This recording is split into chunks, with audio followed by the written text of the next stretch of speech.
우리 옆에 좌우를 한번 살펴보시겠어요? 특별히 이 가운데 부분을 보시면 우리 청년들이 요새 마가야 다락방에 많이 오고 있습니다. 더불어 저희들의 평균 연령을 낮춰주고 있는데요. 그 다른 이유, 여러 가지 이유가 있겠지만 저희가 이제 청년 비전 트립을 준비하면서 기도 훈련으로 이 자리가 오늘 나오고 있습니다. 밤늦게 이후에 이 뒷자리에 모여서 동글하게 모여서 기도하는 친구들 보면 왜 길막하고 있지 생각하지 마시고 한 번씩 중보하는 마음으로 지나가시면 참 감사할 것 같고요. 오늘 이 늦은 밤까지 하고 또 내일 오전에 모여서 2시간 동안 강의를 듣고 또 사역팀으로 모이고 또 계속해서 훈련을 합니다. 왜 이렇게 우리가 남은 이 시간들을 보내야 되는가 얘기하면서 저는 그런 얘기를 했어요. 우리가 딱 이 100일만큼만 예수에 한번 미쳐보자. 하나님 중심으로 우리가 한번 살아가보자 도전을 했고 우리 청년들이 이렇게 다 응답해주고 있습니다. 그럼 이 금요일 밤에도 교회를 채우고 예배 자리에 나오는 이 청년들이 우리 교회와 이 나라의 소망인 줄로 믿습니다. 우리 지나가시면서 항상 그냥 지나가지 마시고 주머니를 여시고 기도를 여시고 항상 격려해 주시기를 축복합니다. 주셔도 됩니다. 감사합니다. 앞으로도 우리 청년들이 이 마음이 지속될 수 있도록 항상 기도를 부탁드리겠습니다. 우리 호세아서도 시작한 지 벌써 12번째 시간이 되었어요. 이제 11장으로 넘어가게 되었는데요. 여러분 이 11장부터 호세아는 새로운 국면을 맞이하게 됩니다. 앞에 부분은 세 부분으로 정리될 수 있었어요. 호세아는 1장부터 3장까지는 호세아 개인, 이 선지자의 가정을 통한 하나님의 마음을 전해주었고요. 4장부터 10장, 우리가 지난주까지 나누었던 말씀은 이 이스라엘 백성들을 향한 하나님의 적나라한 심판과 그들의 악을 드러내는 것이었고요. 이제 이 11장부터 끝나는 14장까지는 하나님이 이들을 다시 회복시키시고 사랑하는 이야기가 담겨져 있습니다. 그 중에서도 오늘 11장이요. 누구는 이 호세아서의 결론이라고 이야기합니다. 그만큼 가장 용감하고 하나님의 마음을 적나라하게 대면하는 책이라고 이야기를 합니다. 왜냐하면 하나님이 그 마음을 열어서 우리에게 보여주고 계시기 때문입니다. 우리가 이런 표현 자주 하죠. 내가 진짜 내 가슴을 열어서 보여줬으면 좋겠다. 이런 말들 하잖아요. 마찬가지로 하나님께서 하나님의 마음을 우리에게 정말 찢어서 열어서 이게 내 마음이다라고 우리에게 보여주시는 말씀입니다. 사실 우리는 온 우주에서 먼지도 안 되는 점밖에 안 되는 인간인데 하나님 그 높고 위대하신 분은 우리와 같은 그 먼지 같은 인생과 씨름을 하고 계시잖아요. 그 놀라운 그 이유가 어디에 담겨 있는지 바로 오늘 말씀이 우리에게 가르쳐주고 있습니다. 사실 말씀을 천천히 읽어보면서 음미만 하게 해도 이 말씀은 충분하다고 생각을 해요. 설교도 필요 없고요. 오늘 들려주시는 이 하나님의 말씀이 여러분들에게 살아있는 하나님의 음성으로 들려지게 되시기를 축원합니다. 오늘 말씀 한번 들어보세요. 제가 1절 말씀부터 한번 읽어드리겠습니다. 1절 제가 읽어드릴게요. 이스라엘이 어렸을 때에 내가 사랑하여 내 아들을 애굽에서 불러냈거늘. 이 한글 성경으로는 보일 수 없지만 1절부터 4절까지의 말씀이 여러분 과거형 동사를 사용하고 있습니다. 하나님께서 이 예전의 역사들을 떠올리며 내가 너희를 어렸을 때부터 사랑했다라고 고백하고 계시는 거죠. 여러분 우리는 태어나는 그 순간부터 하나님 앞에 그 태어난 존재만으로 사랑받고 기쁨이 되는 존재였습니다. 태초에 하나님이 천지를 창조하시니라. 아버지가 자녀를 낳아서 사랑하듯이 하나님께서 우리 모든 만물을 만드시고 우리를 만드셨기 때문에 그분은 우리를 사랑하시는 줄 믿습니다. 인간의 사랑은 아무리 내가 지고지순하고 순수하다고 이야기해도 결국에는 조건을 따지는 사랑일 수밖에 없습니다. 그러나 하나님은 무조건 우리를 사랑하시는 분입니다. 성경 66권 전체를 통틀어서 단 한 번도 하나님은 어떤 조건 때문에 우리를 사랑하시고 구원하신다고 말씀하신 적이 없습니다. 또한 어떠한 조건을 들이대면 우리는 어떤 인생도 구원받고 하나님께 쓰임받을 수 있는 사람이 없지요. 우리는 내가 조금 낫고 너는 조금 나쁘다고 말하며 서로를 비교하고 생각하지만 우리는 아마 하나님 보시기에는 거기서 거기인지도 모를 겁니다. 하지만 우리 인간은 늘 불안하고 염려하기 때문에 하나님 앞에 항상 어떠한 조건과 이유를 들이댑니다. 하나님 내가 이만큼 하지 않았습니까? 내가 하나님 몇십 년 동안 지금 신앙생활하며 교회를 떠나지 않았습니다. 나의 의로움을 드러내고 내가 하나님 앞에 어떤 것을 했다면 내가 하나님의 사랑과 구원을 받기에 떳떳하지 않냐라고 이야기하기도 하죠. 하지만 여러분 의인은 없나니 하나도 없다는 겁니다. 우리는 하나님 앞에 드러낼 것이 아무것도 없고 우리는 하나님께 구원받고 사랑받을 만한 어떠한 조건도 자격도 없다는 거죠. 오늘 1절 말씀처럼 하나님은 우리들을 오로지 사랑하셔서 애굽에서 건져내셨는 줄로 믿습니다. 이 출애굽, 우리가 출애굽했다는 것이 영적으로 어떤 의미가 있을까요? 여러분, 모든 신앙인은 두 개의 강을 건너야 된다는 이야기를 합니다. 두 개의 강은 뭐냐면 첫 번째는 홍해입니다. 우리가 이 이스라엘 백성들이 애굽 땅에서 뭐였습니까? 노예였죠. 그 중에 권세 잡은 자, 세상의 권세 잡은 자, 바로의 밑에 있는 노예였습니다. 죄의 노예였고 사망의 노예였습니다. 그런데 하나님의 놀라운 구원하시는 능력으로 홍해를 건너며 그들의 인생은 바뀌었고 구원받았고 하나님의 거룩한 자녀가 된 겁니다. 그 이후에 그들이 가나안 땅에 들어가기 전에 뭐라고 있죠? 그 긴 세월을 광야와 같은 인생길을 걸어갑니다. 그러나 하나님이 결국에는 그 요단강을 다시 건너게 하시고 약속하신 가나안 땅으로 들어가게 하시죠. 영원한 하나님의 나라인 거죠. 여러분, 그렇기 때문에 이 출애굽이라는 것은, 애굽을 나온다는 것은 영혼의 구원을 의미하는 거예요. 우리의 구원과 하나님의 자녀가 될 수 있는 조건이 뭐라는 겁니까? 하나님의 사랑밖에 없다는 거예요. 오로지 하나님이 우리를 사랑하시기에 우리를 사랑하셔서 애굽에서 불러내시고 우리를 사용하고자 하시는 줄로 믿습니다.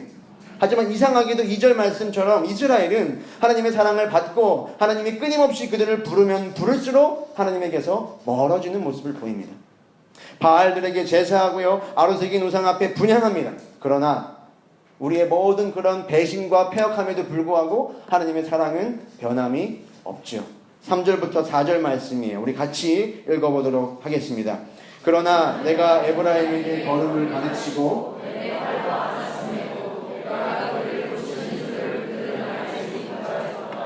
내가 사람의 줄, 곧 사랑의 줄로 그들을 이끌었고 그들에게 대하여 그 목에서 멍에를 벗기는 자 같이 되었으며 그들 앞에 먹을 것을 두었노라. 아멘. 여러분, 이 3절부터 4절 말씀을 천천히 한번 살펴보시면 이 말씀 가운데 하나님의 그 따뜻하고 섬세한 보살핌과 돌봄이 느껴집니다. 3절 말씀을 한번 보시면 하나님께서 에브라임에게 걸음을 가르쳐 주십니다. 아이를 키우듯이 그 걸음마 하는 것부터 천천히 가르쳐 주시고요, 팔로 안아서 그들을 항상 돌보아 주셨습니다. 그리고 4절 말씀을 보면 특별히 사랑의 줄, 사랑의 줄로 이 모든 백성들을 묶었다라는 이야기를 합니다. 여러분, 예전에 우리 어머니들이 어떤 일을 해야 할 때 아이가 너무 어려서 갓난 아기일 때는 막 함부로 다니지 못하게 기둥에다가 천이나 끈으로 묶어놨던 거를 기억하시나요? 그래서 이 아이가 멀리 가지 못하도록 이 끈 범위 내에만 있을 수 있게 아이를 그 기둥에다 묶어놓습니다. 근데 이스라엘도 이런 일이 있었나 봐요. 엄마가 일을 해야 하는데 아이가 있으니까 사랑의 줄로 딱 아이를 묶어서 돌보고 있는 겁니다. 아이는 이 줄 밖을 나갈 수가 없는 거죠. 아무리 나가려고 애를 써도 이 사랑의 줄을 벗어날 수가 없는 겁니다. 그뿐만 아니라 하나님은 어떻게 하시냐면요, 그 목에서 멍에를 벗겨 주셨고 그들 앞에 먹을 것을 뒀다라고 이야기합니다. 그들 앞에 먹을 걸 뒀다, 이것은 원문을 직역하면 허리를 굽혀서 그들을 먹여주셨다는 거예요. 하나님이 마치 성육신 하셔서 우리를 먹이셨던 것처럼 늘 우리에게 그렇게 먹이시고 기르시고 돌보셨다는 겁니다. 참 놀라운 하나님의 사랑이죠. 그런데 자꾸만 이스라엘은 또 어떻게 하냐면요, 5절 말씀을 보세요. 제가 읽어드리겠습니다. 그들은 애굽 땅으로 되돌아가지 못하겠거늘 내게 돌아오기를 싫어하니 아수르 사람이 그 임금이 될 것이라. 아멘. 여러분, 되돌아가지 못하는데 어떻게 합니까? 자꾸만 돌아보는 거예요. 되돌아가지 못하는 자꾸만 돌아보고 하나님께 나아가기를 거부하고 싫어합니다. 여러분, 이들은 이미 애굽 땅을 나와서 다시는 애굽 땅을 돌아갈 수 없는 하나님의 구원받은 백성이 되었습니다. 하나님께 매어버린 인생이 되었어요. 다시는 돌아갈 수 없는데, 그 구원을 취소할 수가 없는데 자꾸만 하나님에게서 멀어지고 그 애굽 땅을 아쉬워하고 있는 겁니다. 너희들은 왜 자꾸 뒤돌아보고 왜 자꾸 나에게 나아오기를 주저하고 싫어하느냐는 겁니다. 죄와 사망의 노예에서 건짐을 받았는데 왜 자꾸만 그 허망한 것에 너의 인생을 바치고 있느냐라고 하나님이 우리에게 묻고 계시는 거죠. 분명히 사랑줄로 널 묶어서 너는 멀리 갈 수가 없는데, 내가 너를 돌보고 있는데 자꾸 어디로 가고 있느냐, 하나님이 우리에게도 묻고 계시는 것 같아요. 여러분들, 저는 이 사랑줄이라는 게요, 성경에는 나오지 않지만 마치 고무줄 같다라는 생각이 들어요. 그럼 고무줄을 다 당기면 어떻게 되죠? 간 만큼 돌아올 때 어떻습니까? 아프잖아요. 아픈데 하나님에게서 멀어지면 멀어질수록 우리는 돌아올 때 아픈데도 불구하고 자꾸만 멀어지는 거예요. 여러분이 아프지 않으시기를 소망합니다. 왜 자꾸 가는 거냐? 이어지는 7절 말씀도 하나님이 계속해서 그렇게 이야기하고 계십니다. 7절도 한번 같이 읽어볼까요? 내 백성이 끝끝내 내게서 물러가나니 비록 그들을 불러 위에 계신 이에게로 돌아오라 할지라도 일어나는 자가 하나도 없도다. 여러분, 끝끝내 내게서 물러가나니 돌아오라고 말하는 대로 일어나 가는 자가 하나도 없도다. 너무나 마음이 아프죠. 끝끝내 내게서 물러가나니 돌아오라 하라더라도 아무도 돌아오는 자가 없다는 거예요. 여러분, 정말 왜 이럴까요? 여러분 대체 왜 그러십니까? 전 저 자신에게 묻고 싶어요. 나는 왜 이럴까? 왜 자꾸만 하나님에게서 멀어지려고만 하는 걸까? 하나님이 싫어하시는 왜 자꾸 그런 죄를 짓는 걸까? 여러분들에게 한번 물어보겠습니다. 여러분, 왜 끝끝내 자꾸 하나님에게서 우리는 멀어지고 있는 걸까요? 하나님 부르셔서 우리를 돌아오라고 말씀하시는데 왜 일어나 깰 생각을 그토록 하지 않는 것입니까? 여러분, 옆 사람에게 한번 물어보겠습니다. 당신은 대체 왜 그러십니까? 한번 물어보세요.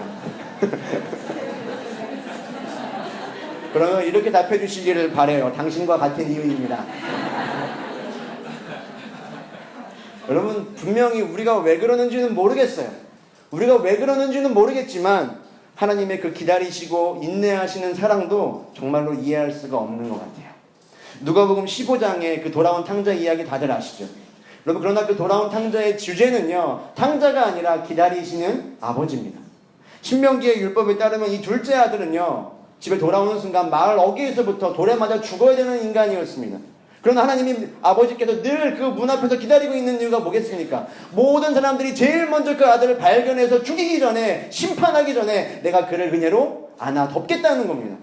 그래서 기다리고 계시는 거예요. 이는 내 아들이라는 거죠. 아무도 손대지 마. 이는 내 아들이야. 라고 아버지는 기다리고 계시는 겁니다. 아무도 내 아들을 건드릴 수 없어. 아무도 내 딸을 건드릴 수 없다는 겁니다. 은혜를 그로 덮어버리는 것이죠.